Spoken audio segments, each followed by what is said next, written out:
বিয়ের পর এই প্রথমবার ধানের কাজের সময় আমার শ্বশুর বাড়িতে গ্রামে আমরা এসেছি। হ্যালো এভরিওয়ান, আসসালামু আলাইকুম। সবাই কেমন আছেন? আশা করছি সবাই অনেক বেশি ভালো আছেন। গ্রামে আমার শ্বশুর বাড়িতে আমার শ্বশুর তার জমিতে বছরে 2 বার করে ধান লাগায়। প্রত্যেকবারই জমি থেকে যা ধান হয় সেগুলো বাসায় খাওয়ার জন্য আর হাঁস মুরগির জন্য রেখে সব বিক্রি করে দেয়। আর আমি দেখেছি যে গ্রামে এমন কোন একটা বাড়ি নেই যেই বাড়িতে এই সময় ধান চালের কাজ হয় না। গ্রামে প্রত্যেকটা বাড়িতেই সবাই নিজের জমিতে চাষাবাদ করে আবাদ বোনাত করে। আমরা গ্রামে যাওয়ার আগেই আমার শ্বশুর শাশুড়ি মিলে সব ধান সিদ্ধ করে শুকিয়ে বস্তায় করে রেখে দিয়েছিল। এই ধান ভাঙানোর মেশিন গুলো অল্প ধান হলে ভাঙিয়ে দিতে আসে না, আর এই মেশিন গুলো গ্রামে যেই দিন আসে সেই দিন গ্রামের বেশ কিছু লোক একবারে ধান ভাঙিয়ে নেয়। ধানের কাজের সময় এই প্রথমবার আমি এইগুলো কাজ খুব কাছ থেকে এসে দেখলাম যে এগুলো কাজ করা কতটা কষ্টের। আগে যেমন ধানের কাজের সময় টাকা দিয়ে কাজের জন্য মানুষ রাখা যেত, কিন্তু এখন টাকা দিয়েও কোনো কাজের জন্য মানুষ পাওয়া যায় না। নিজেরাই সবকিছু এগুলো কষ্ট করে করতে হয়। আপনাদের ভাইয়ার চাকরির জন্য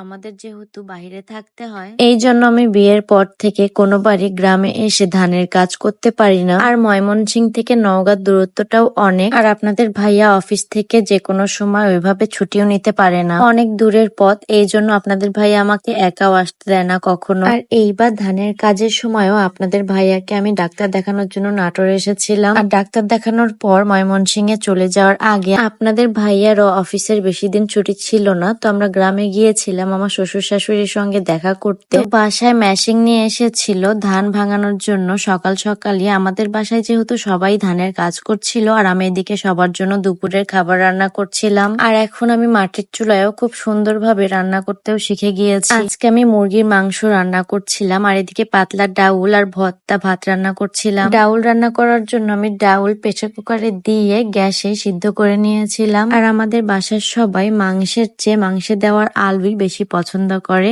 এই জন্য আমি মাংসে কিছু আলুও কেটে কেটে দিয়েছিলাম। আমাদের বাড়ির উঠানে যে মাটির চুলোগুলো আছে সেই চুলাতে আমি রান্না করতে পারছিলাম না, কারণ ওখানে প্রচন্ড রোদ, এই জন্য ভিতরে রান্নাঘরে রান্না করছিলাম। আজকে ধানের কাজের সময় যে এত গরম পড়ে আর ধানের কাজের জন্য এত কষ্ট করতে হয় আজ নিজের চোখেই দেখলাম। আচ্ছা, আপনারা কে কোথায় থেকে আমার এই ভিডিওটি দেখছেন অবশ্যই কিন্তু কমেন্ট করে জানিয়ে দেবেন, আর আমার রান্নাগুলো কেমন হচ্ছে তাও কিন্তু কমেন্ট করবেন। আমার মাংস রান্নাটাও হয়ে গিয়েছে, আর এখানে আমি ডাউলগুলো খুব সুন্দর করে ফুটিয়ে নিচ্ছিলাম, কারণ ডাউল যত ফুটানো যায় ততই স্বাদ হয়। এমনিতেই আজকে প্রচন্ড গরম ছিল, আর মাটির চুলায় বসে আগুনের পাশে রান্না করতে আরো বেশি গরম লাগছিল। আমার পেজটিতে এখনো যারা আপনারা ফলো করেন নাই অবশ্যই কিন্তু ফলো করে দিবেন। আর আজকের ভিডিওটি এখানেই শেষ করছি। সবাই ভালো থাকবেন, সুস্থ থাকবেন। আল্লাহ।